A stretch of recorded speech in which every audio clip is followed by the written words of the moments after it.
Everyone, good morning. तो राधे राधे। यहाँ पे अभी सुबह का टाइम है और आई थिंक 8 साढ़े 8 बज रहे थे। बेटा सो रहा है साइड में और एकदम से उठ कर आया, मेरे को पकड़ लिया। मैं तो डर ही गई थी। तो मैं यहाँ पे बिस्तर पे बैठ के ही ना ये कर रही हूँ। मैं उसको जब वो सोता है तो अकेला नहीं छोड़ती हूँ और उसके आसपास ही रहती हूँ, क्योंकि कभी कभी वो चुहक के उठ जाता है, डर जाता है, कोई सपना देख रहा होता है तो चिल्लाने लगता है। तो इसीलिए मैं उसके पास ही बैठी रहती हूँ। और अभी भी वो डर के एकदम से मुझे पकड़ा तो मैं भी डर गई कि क्या हुआ। तो यहाँ पे ये मेरे पास ना रूह अफ़ज़ा की बोतल थी। ये पिछले साल की रूह अफ़ज़ा की बोतल थी। तो अभी मतलब खाली था, तो धो के उस दिन मैंने सारी बोतलें रखी थी ना, उन्हीं में से ये एक बोतल था, जिसका इस तरीके से ना मैं हाउस टाइप का कुछ बना रही हूँ और इसमें मैं ना लाइटिंग लगाने वाली हूँ। और ये वाला प्रोजेक्ट ना आज तो पूरा नहीं हो पाएगा, कल ही होगा, क्योंकि आज तो मैंने इनको सिर्फ पूरा रैप करके रखा है। और टिश्यू पेपर को रैप करने में भी मेरे को 1 घंटा चला गया था।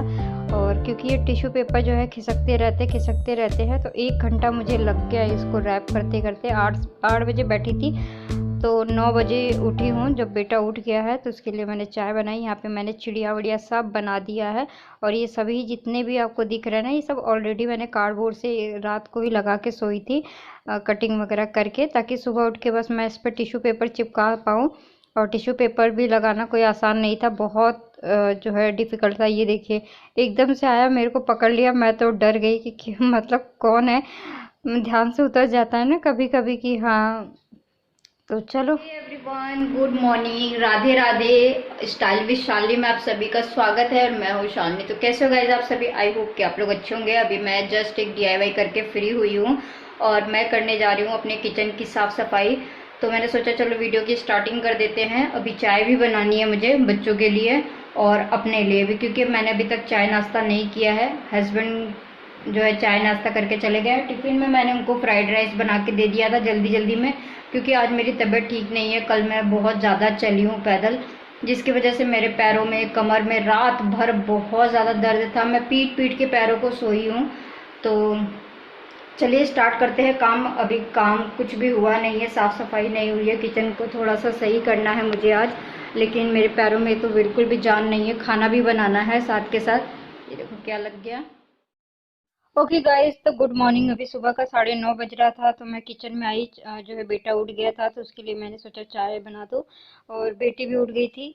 तो दोनों के लिए मैं यहाँ पे चाय नाश्ता बना रही हूँ। मैंने एक बार चाय पी लिया था हस्बैंड के साथ। तो उसके बाद यहाँ पे जो किचन की नीचे की रैक है ना, उसमें बहुत सारे बोरे, थैली, बहुत सारी चीज़ें ऐसी रखी हुई थी काफ़ी दिनों से। तो मैंने सोचा कि आज इसकी भी मैं सफाई कर देती हूँ। एक एक चीज़ों की करके मैं धीरे धीरे किचन की पूरी क्लीनिंग करने वाली हूँ। और जब पूरी क्लीनिंग हो जाएगी, फालतू की चीज़ें घर से निकल जाएगी, मतलब जो ख़राब है कबाड़, मतलब वैसा कोई चीज़ें नहीं फेंकूँगी जो मतलब यूज़ की नहीं है मेरे, जो जिससे मुझे लगता है कि इसका मेरा कोई काम नहीं हो सकता, उसको मैं बाहर डिस्कार्ड कर दूँगी। और आटे की बोरी की मैंने ऑर्गेनाइज़र बनाई। उसमें मैंने अपने बिस्किट, नमकीन, बहुत सारी चीज़ें रखी है। आपको रैक में दिख भी रहा होगा। तो बहुत अच्छा ऑर्गेनाइज़र बनाया है मैंने, कपड़े वगैरह लगा के, सिल के, बहुत अच्छे से फोल्ड करके। तो ये मेरा एक अच्छा सा फ्री का ऑर्गेनाइज़र रेडी हो गया और इसमें मेरी बहुत सारी चीज़ें आ जाती है। तो एक नीचे का रैक भी काफ़ी खाली हो गया। जैसे मेरे आटे के डब्बे वगैरह कभी कभी बाहर रखे रहते हैं, तो वो भी बहुत ज़्यादा फैला रहता है। और इस वाले रैक में ना टोटली मेरा जो है DIY के ही सामान है, कबाड़ ही है। और बहुत सारे ज्वेलरी के मटेरियल है। पहले से ही जो है पता ही होगा आप सबको कि मैं ज्वेलरी डिज़ाइनर हूँ, तो मैं ज्वेलरी वगैरह शुरू से बनाती आ रही हूँ। और ये मेरा पहले से ही प्रोफेशनल काम रहा है ज्वेलरी से रिलेटेड। तो उसको मैं कभी भी अपनी लाइफ से जो है डिस्कार्ड तो नहीं कर सकती हूँ। वो चीज़ें मेरे से तो हमेशा जुड़ी रहेगी, चाहे कभी करना भी होता है तो मैं करती रहती हूँ। और अभी तो मैंने नीचे नीचे की सफाई कर दी है, उसके बाद मैं काउंटर टॉप की भी सफाई करूँगी। तो ऐसे ही काम मेरा कुछ ना कुछ तो निकल ही आता है। जितना ही मैं सोचती हूँ कि आज मैं ये चीज़ नहीं करूँगी, आज ये चीज़ करूँगी, थोड़ा सा आराम करूँगी। जब सो के उठी थी तो तबीयत बिल्कुल भी ठीक नहीं लग रही थी, काफ़ी डिस्टर्ब जो है मेरी तबीयत थी। पैरों में दर्द हो रहा था, बुखार भी फील हो रहा था, बदन दर्द कर रहा था। फिर मैंने 1 कप चाय पी, 1 ब्रेड खाया और दवाई खाई पेन किलर, तो थोड़ी सी राहत मिली। तब फिर से लग गई अपने कामों में, रूटीन में, क्योंकि काम तो देखो गाइस करना ही है, क्योंकि काम नहीं करूँगी तो फिर कौन करेगा। फिर उसके बाद मैं किचन की साफ़ सफाई कर लूँगी। और ये मेरे लिए सबसे ज़रूरी पार्ट होता है किचन की, जो साफ़ सफाई मैं चाहती हूँ कि मेरा किचन हमेशा नीट एंड क्लीन चमकता हुआ रहे। वीडियो में आप लोगों को देख के कैसा लगता है मुझे तो नहीं पता, लेकिन हाँ, मेरा किचन अगर आप सामने से आके देखेंगे तो आपको हमेशा साफ़ सुथरी चीज़ें मिलेगी, चीज़ें जगह पे मिलेगी, ऑर्गेनाइज मिलेगी। तो मेरी पूरी कोशिश होती है, लेकिन जब खाना बनता है बस उसी टाइम गंदा रहता है या चीज़ें फैली होती है, लेकिन जब मैं सफाई कर देती हूँ तो चीज़ें जगह पे मैं रख ही देती हूँ। चलिए मैं मिलती हूँ आप सभी से थोड़ी देर में। Everyone, good afternoon. तो अभी मैं आफ्टरनून में मिल रही हूँ आप सभी से। तो मैंने यहाँ पे बनाया फटाफट चने की दाल, देख सकते हैं, ये देखिए चने की दाल, चावल एंड आम और पुदीना की चटनी।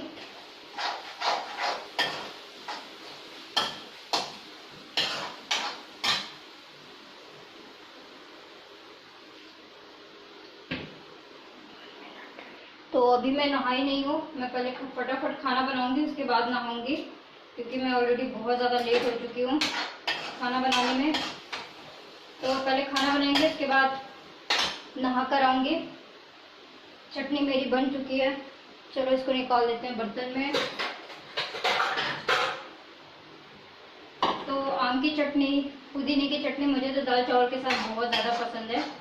और आप देखिए मैंने कुछ तो चेंजेस किए हैं अपने किचन में, बहुत सारे चेंजेस करने बाकी हैं।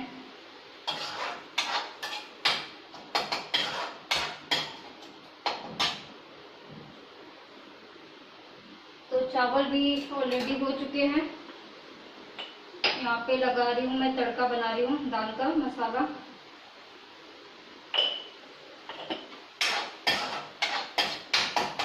चलिए मैं नहा के आती हूँ एक मग्गा फटाफट, उसके बाद मिलती हूँ। मेरा यहाँ पे पक रहा है चावल, इसको छोड़ के नहीं जा सकती, चावल बन जाएगा। दाल मैं रख के पकने के लिए जाऊँगी, तब तक तो मैं नहा के भी आ जाऊँगी। चलिए मैं नहा के आती हूँ फटाफट, फिर मिलती हूँ। सारा काम हो चुका है घर का ऑलरेडी। कपड़े आज मैं नहीं धोंगी, कल धोंगी।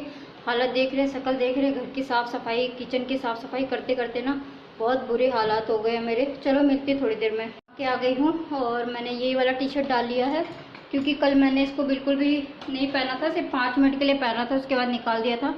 तो नहा के भी आ गई हूँ, अब जा रही हूँ खाना खाने। बहुत ज़्यादा ही भूख लग रही है तेज की, और अंधेरे में वीडियो बना रही हूँ तो सॉरी। ये देखो ये वाला पहन लिया, क्योंकि कल मैंने इसको ना सिर्फ 5 मिनट के लिए पहना था। चलो खाना खा के आते हैं, फिर मिलती हूँ आप सभी से। ओके गाइज, तो गुड इवनिंग, राधे राधे। सोचा थोड़ा सा रेस्ट कर लूँ, लेकिन कहाँ रेस्ट करने देते हैं बच्चे। अगर सोने की भी कोशिश करो ना तो बेटा ना हरदम मिमी मिमी मिमी करता रहता है, मम्मी ये मम्मी वो करके मेरे को जगा ही देता है। तो फिर शाम हो गई थी, 5 बज रहे थे, तो फिर मैं यहाँ पे आई तो देखा मेरे पौधे थोड़े से मुरझा से रहे थे और इनको गर्मी बहुत ज़्यादा लग रही होगी। तो मैंने सोचा कि चलो थोड़ा सा पानी इन पे ना स्प्रे कर देती हूँ। तो ये मेरे पास एक था, तो इसी से मैं इसमें पानी भर के कभी कभार स्प्रे कर देती हूँ पौधे, ताकि अच्छे से नहा ले और इनको भी राहत मिल जाए। क्योंकि जब ज़्यादा गर्मी होती है ना, तब इनको भी इस तरीके से स्प्रे की ज़रूरत तो पड़ती है। और बालकनी पे ना मेरे बहुत ज़्यादा धूल मिट्टी आता है, तो कितना भी मैं डेली क्लीन करती हूँ, आप सबको पता ही होगा कि मैं डेली क्लीन करती हूँ, लेकिन इनकी हालत तो यही हो जाती है। बहुत ज़्यादा डस्ट आता है, रोड पे घर है ना, गाड़ियाँ चलती रहती है, धूल मिट्टी जो है उड़ के, बालकनी की क्या बात करूँ, मेरे घर के अंदर तक पूरी धूल मिट्टी भरी रहती है। और जिस दिन आंधी तूफान चल गया ना, उस दिन तो पूरा घर धूल मिट्टी से भर जाता है, पूरा बिस्तर विस्तर सब भर जाता है। तो आज बेटे की रूम की भी मैंने बहुत सफाई करी, डीप क्लीनिंग करी, उसकी मैंने कोई वीडियो शूट नहीं किया। हालत फिर मेरा मतलब डेली मैं फ्रेश उठने की कोशिश करती हूँ, सोचती हूँ कि थोड़ा सा रेस्ट मिलेगा, लेकिन शाम होते होते मेरी डेली वही हालत हो जाते हैं, वही कंडीशन हो जाते हैं कि मैं शाम तक एकदम मतलब जो है हालत से ख़राब हो जाती हूँ, एकदम मरे मुर्दे जैसी हो जाती हूँ। तो क्या करेगा, इस काम है तो करना ही पड़ेगा, कि कोई और तो करेगा नहीं। और मेरे काम है तो मुझी से साजते हैं, तो बस वही बात है कि जिसकी बंदरिया उसी से नाचे। तो मेरे काम जो है मुझे खुद से ही पसंद आते हैं, किसी की जल्दी पसंद नहीं आते हाथ से किए हुए काम। तो बस इनको पानी के थोड़े थोड़े छिड़काव कर दूंगी। उसके बाद शाम का टाइम हो गया है, तो अब मैं जो है सबसे पहले बर्तन धोऊंगी, क्योंकि बिना बर्तन साफ़ किए, बिना किचन साफ़ किए मैं लड्डू गोपाल का कोई भी भोग नहीं बनाती हूँ। ये मेरा डेली का रूटीन है और ये मेरे लिए कोई डिफ़िकल्टी काम नहीं है। और ये करके लड्डू गोपाल का कोई भी चीज़ करके मुझे बहुत खुशी मिलती है। मेरे मन को बहुत ज़्यादा सुकून मिलता है। तो बस यहाँ पे मैं फटाफट साफ़ सुथरा बर्तन करके लड्डू गोपाल की चाय रख दी और उसके बाद हाथ मुँह धोकर आई और उसके बाद मुँह पोंछ लिया, ऐसे दुपट्टे से ही पोंछ लिया, गीला मुँह ही आ गई थी क्योंकि मेरे को जल्दी हो रही थी कि मैं पूजा करने में थोड़ी लेट हो गई। तो बस यहाँ पे शाम की मैं पूजा कर ले रही हूँ, पूजा आरती करके उसके बाद लड्डू गोपाल की चाय के भोग लगा दूंगी। तो I hope so guys you like this video. तो लाइक करना, शेयर करना and subscribe to my channel. मिलती हूँ guys, good evening, Radhe Radhe. तो अभी शाम का टाइम हो रहा है, शाम के बज रहे हैं करेक्ट 6:10 और अभी बन रहा है हमारे लड्डू गोपाल का भोग, चाय बिस्किट और हम सब करेंगे चाय नाश्ता। और मैं सोची थी थोड़ा सा मैं रेस्ट कर लूँ क्योंकि आज मेरे कमर में इतना पेन हो रहा है ना कि मैं क्या बोलूँ। तो क्योंकि रात को भी सही से सो नहीं पाई, कल मैं इतना चल चल के थक गई थी कि पैरों की और कमर की बैंड बजी पड़ी थी। फिर भी सुबह से उठ के मैं सारे काम कर रही हूँ, सारे काम कर रही हूँ। और बहुत दिन से मैं एक वीडियो देख रही थी, मैंने सोचा कि चलो थोड़ा सा आप लोगों के साथ बात भी किया जाए। आज मतलब आप सबको पता ही होगा सॉप्सी गर्ल के बारे में। और इनकी वीडियो मैं बहुत टाइम से देख रही हूँ, कम से कम 1 साल से इनकी वीडियो देख रही हूँ। लेकिन शॉकिंग न्यूज़ जब मुझे शॉर्ट वीडियो में देखने को मिला ना, तब मैं बहुत ज़्यादा शॉक थी कि अभी इनकी जो है रिसेंट मैरिड हुई थी और 1 साल पहले ही शादी हुई थी। वो भी मैंने इनकी शादी भी पता है किसकी वीडियो में देखी थी, एक यूट्यूबर की वीडियो में देखी थी। क्या नाम था, सीवी लाइफस्टाइल की वीडियो चैनल पे मैंने इनकी वीडियो देखी थी शादी की। उस समय मुझे इनका इतना नहीं पता था, उस समय मैं इनकी वीडियो वगैरह कुछ खास नहीं देखती थी, कभी कभार देखती थी शॉर्ट वीडियो में। अभी इनका इतना चल रहा है, मतलब भगवान किसी के ऊपर दुखों का इतना सारा पहाड़ उतार सकते हैं या फिर डाल सकते हैं, मैंने कभी ज़िंदगी में सोचा नहीं था। सच में गाइस, ज़िंदगी का कोई भरोसा नहीं होता, कब किसके साथ क्या घटना घट जाए, क्या दुखों के पहाड़ टूट जाए, किसी को नहीं पता होता। कि पहली शादी से जो इनके हस्बैंड थे वो तो गुजर गए थे कोविड की वजह से, लेकिन जो राजवीर सिंह की शादी हुई थी वो भी अब इस दुनिया में नहीं रहे। मेरे लिए तो मतलब एक शॉकिंग सा लगा, वो भी उनका जो डेथ हुआ था वो रोड एक्सीडेंट में हुआ है। मुझे तो बहुत ज़्यादा दुख लगा। तो अब आप ही लोग बता रहे हैं कि इंसान की वैल्यू आज के डेट में कहीं ना कहीं तो समझ लीजिए लोगों के लिए तो कमी है, लेकिन मैं इतना ही कहना चाहती हूँ कि आज भी इंसान की वैल्यू ज़्यादा करनी चाहिए। पैसों की या बाकी चीज़ों की वैल्यू तो कुछ है ही नहीं। पैसों से हम किसी इंसान को नहीं ला सकते हैं, किसी चीज़ को नहीं खरीद सकते हैं। पैसों से सामान खरीद सकते हैं, अपने शौक पूरे कर सकते हैं, लेकिन अपनी खुशियाँ नहीं खरीद सकते हैं। It's true. तो इसीलिए मैंने ये डिसीज़न लिया था कि हाँ, मेरे लिए पैसा और मेरी प्रॉपर्टी मायने नहीं रखती, मेरे लिए रिश्ते ज़्यादा मायने रखते हैं। अगर एक मेरी प्रॉपर्टी पहले भी दे दी थी और बहुत सारी चीज़ें भी दे दी थी, अगर मेरी प्रॉपर्टी देने से किसी को खुशी मिलती है, किसी का काम चलता है, तो मुझे ऐसा लगता है कि दे देनी चाहिए। अगर भगवान है, ऊपर वाला है, तो वो सब कुछ देगा धीरे धीरे। नहीं तो मतलब ज़िंदगी का सच बता रही हूँ गाइस, कोई भरोसा नहीं है कब इंसान के साथ क्या हो जाए। तो इसलिए पैसे की वैल्यू तो मैंने आज तक नहीं करी है। उस हद तक करी थी पैसों की वैल्यू जब मुझे पैसों को बहुत सारा पैसा कमाने की जिद थी छोटे से में ही, कि मुझे बहुत सारा पैसा कमाना है। मैंने ज़िंदगी में बहुत पैसा कमाया, प्रॉपर्टी ली, घर लिया, गाड़ी लिया, सब। उसके बाद शादी भी करी और अपनी ज़िंदगी भी जी, फिर उनको बेचा भी, फिर बनाया, फिर बेचा। तो मेरी ज़िंदगी ना, मुझे ऐसा लगता है कि आपकी कोई चीज़ बेच देने से या फिर आपकी चीज़ कोई चले जाने से आपकी ज़िंदगी नहीं ख़त्म हो जाएगी, वो फिर आ जाएगा, लेकिन इंसान नहीं आएगा। मतलब आपकी ज़िंदगी में जो खुशियाँ है ना, वो आपके अपने हैं, आपका परिवार है, आपके रिश्ते हैं। तो इस वजह से रिश्तों की कदर करनी चाहिए, हम सबको रिश्तों की कदर करनी चाहिए। ज़िंदगी में कब क्या घटना घट जाए किसी को भी नहीं पता होती है। बस भगवान का नाम लीजिए, भक्ति भाव करिए, किसी की बुराई मत करिए, किसी के पीठ पीछे बुराई मत करिए। सच में गाइस, कुछ नहीं पता होता। किसी से घृणा मत करिए, किसी से जलन की भावना मत रखिए। किसी को चीज़ें अगर आप देख के कर भी रहे हैं ना, तो उसको आप क्रेडिट भी दीजिए। कुछ भी, मैं क्या बोलना चाहती हूँ मैं नहीं समझ पा रही हूँ। हालांकि मैंने बहुत सारी चीज़ें दी है अपनी, लेकिन कभी क्रेडिट नहीं लिया है कि हाँ मैंने बहुत कुछ किया है, बहुत सारे लोगों के लिए बहुत कुछ किया है, लेकिन कभी आज तक मैंने क्रेडिट नहीं लिया कि हाँ मैंने किया है। पहले गुस्सा आता था तो मैं बोल भी देती थी कि हाँ मैंने ये चीज़ किया है, लेकिन धीरे धीरे वक्त के साथ जब मैं भगवान के भक्ति भाव में आना स्टार्ट किया तो वो सब भी मेरे अंदर से कीड़ा जो है ना खत्म हो चुका, पूरी तरीके से मर चुका।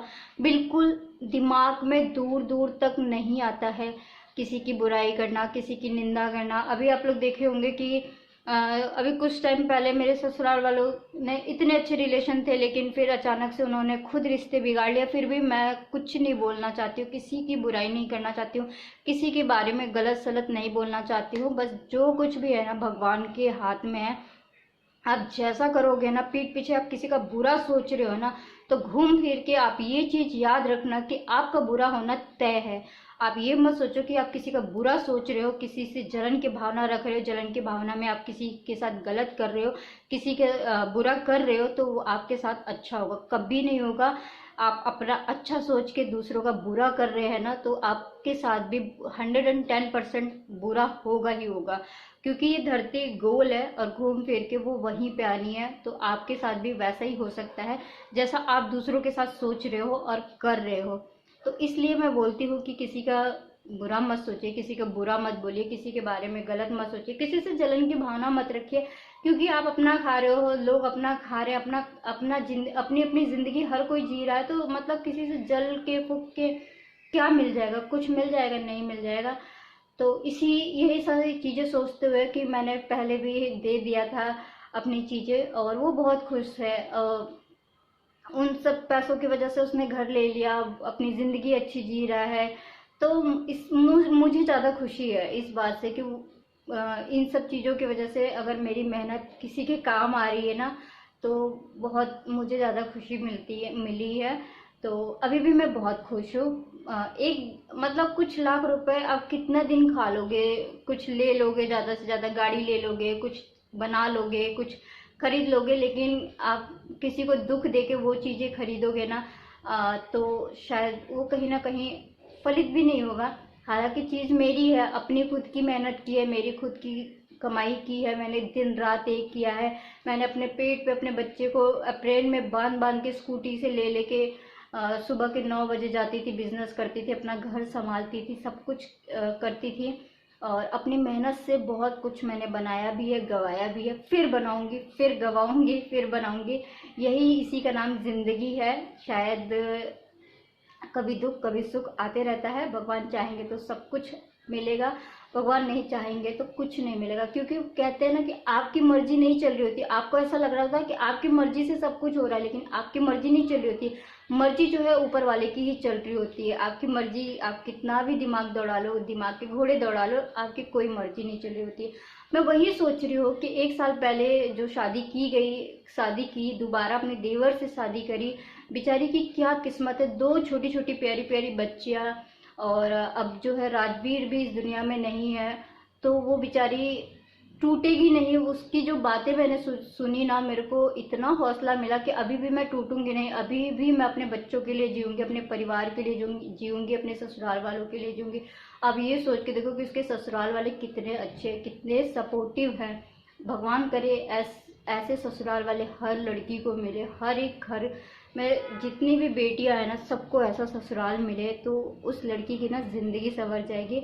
जब उनका पहला बेटा गुजर गया था, तो उन्हें जो है अपनी बहू की हालत और अपनी जो पोती की हालत नहीं देखी जा रही थी, तो उन्होंने अपने छोटे बेटे से शादी कराने का फैसला किया। एक माँ, सोच के देखो कितना बड़ा उस माँ का दिल होगा जो इतना बड़ा फैसला लिया है। वैसे सच्ची बताओ कि बहुत बुरा हुआ है, इतनी कम उम्र में उस बिचारी ने इतना सब कुछ सहा है। और सच में भगवान इतना सारा दुख किसी एक को अकेले दिया है, उसको सहने की शक्ति दी है।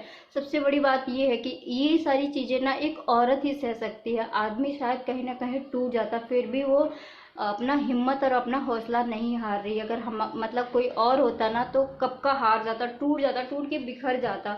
लेकिन वो बेचारी फिर भी इतना हिम्मत और हौसला उसके अंदर है कि वो वीडियो बना के अपडेट डाल रही है, और अभी भी हिम्मत ना हारने की बातें कर रही है। तो ऐसे लोगों से आपको सीखने को मिलेगा। कोई चिंदियों जो यूट्यूबर होते हैं ना, उनसे आपको क्या सीखने को मिलेगा? उनके पास तो अपनी खुद की जुबान भी नहीं होती है। वो अगर आपकी चाहे उनके इतने सारे सब्सक्राइबर क्यों ना हो, उनके अच्छे खासे व्यूज क्यों ना आते हो, उनके पास अपना खुद का दिमाग भी नहीं होता है कि वो अपनी खुद की वीडियो डाल सके। वो दूसरों की नकल करके वीडियो डालते हैं। उनके पास अपनी जुबान नहीं होती। आपके टाइटल चुराते हैं, आपके बातें चुराते हैं, आपकी काम जो आप कर रहे होते हैं उसको चुरा के बड़े यूट्यूबर बन जाते हैं और नाम इनका हो रहा होता है। आप अगर यूट्यूब पे भी देखोगे ना, एक जो है ना क्या पॉलिटिक्स जो है ना बहुत चल रही होती है। जो बहुत छोटे छोटे यूट्यूबर होते हैं ना, इतने क्रिएटिव होते हैं, इतनी अच्छी अच्छी चीजें कर रहे होते हैं, बना रहे होते हैं, लेकिन उनके व्यूज ना आने के कारण जो कुछ ऐसे चंद बड़े यूट्यूबर जो है ना, उनकी वीडियो चुरा के अपनी वीडियो को जो है कंटेंट बना के यूट्यूब पे डाल देते हैं और उसी से पैसा खा रहे होते हैं, उसी से पैसा कमा रहे होते हैं। फिर भी उनका पूरा नहीं पड़ता है उनको। फिर भी वो पता है ढंग के कपड़े तक बेचारे नहीं पहन पाते हैं। ये मैं बुराई नहीं कर रही हूँ, ये उनको ना उनकी हकीकत दिखा रही हूँ या फिर बता रही हूँ। फिर भी वो बेचारे इतने बड़े यूट्यूबर बनने के बावजूद भी कुछ यूट्यूबर ऐसे हैं ना, मैं आपको नाम तो नहीं लेना चाहूंगी क्योंकि वो खुद जान रहे होंगे कि दूसरों की वीडियो चुरा के, दूसरों की वीडियो के टाइटल चुरा के, कॉपी कर करके लाख लाख सब्सक्राइबर हासिल कर लेते हैं और व्यूज़ हासिल करते हैं दूसरों की वीडियो की नकल करके, उसी पैसे को खा रहे होते हैं। लेकिन फिर भी कहीं ना कहीं भगवान जो बैठा है ना, वो सब देख रहा होता है कि तुम क्या कर रहे हो, तुम क्या कर रहे हो, तुम क्या कर रहे हो। भगवान के पास ना एक एक इंसान का हिसाब होता है, सिर्फ आपका या मेरा नहीं। एक एक इंसान का हिसाब जो है ना, वो ऊपर वाला रखता है। तो इसलिए कहते हैं कि गलत मत करो किसी के साथ, किसी का बुरा मत सोचो। किसी का बुरा सोच के ही तो तुम जो है किसी की वीडियो चुरा के कॉपी कर लेते हो। अभी पता है क्या, मैं जो भी टाइटल बनाती हूँ, थंबनेल बनाती हूँ, चाहे वो सुबह से जल्दी उठने की हो, यहाँ तक कि चाहे मैं राधे राधे भी बोलना स्टार्ट करती हूँ और कृष्ण के भाव वाली बात बोलती हूँ, वो बात भी चुरा ली जाती है। और चाहे वो कहीं जाने की हो, चाहे वो किसी वीडियो से रिलेटेड हो, सेम वैसा ही नकल हो जाता है। हालांकि इनके सब्सक्राइबर बहुत ज़्यादा हैं, लाख से ऊपर सब्सक्राइबर है, लेकिन ये बहुत चिंदी औरत है। इनके 2 बालक है, लेकिन इनको जरा सा भी शर्म है नहीं है। जैसे सब चीज़ों की कॉपी करते हो ना, वीडियो की, टाइटल की और कहीं जाने की, कहीं आने की, जो लोग करते हैं ना, जैसा मैं एक एक चीज़ करती हूँ ना, वैसा ही पैसा भी खर्चा किया करो, तब शायद मैं समझूंगी कि हाँ, कॉपी करने में एक्सपर्ट है, नकल करने में एक्सपर्ट है। तो ये सिर्फ वीडियो की कॉपी कर सकते हैं या फिर टाइटल की नकल कर सकती है, और इसके पास और कोई काम नहीं है। ये बहुत ही कहने को चिंदी औरत टाइप से औरत है। ये मैं बुराई नहीं कर रही हूँ, एक मजाक टाइप से है। तो चलो, मेरे कान्हा जी की चाय बन गई है, मेरे को तो भोग लगाना है और बहुत सारे काम करने हैं। मिलती हूँ आप लोगों से नेक्स्ट वीडियोज़ में। I hope so you like this video. तो that is my today's video. मिलती हूँ नेक्स्ट वीडियोज़ में एक और इंटरेस्टिंग से वीडियो के साथ। अभी के लिए bye bye, good night, love you. तो गाइस देखिए, पूजा हो गई है और कितना सुंदर पूरा घर धुएं से भर गया है और इतना सुंदर लगता है ना इस टाइम मेरा घर पूरा। अगर आप देखोगे तो ऐसा लगेगा कि पूरा घर फॉग हो रखा है। ये जो निकल रहा है ना धुआं, ये देखिए, ये इसकी वजह से पूरा घर जो है ना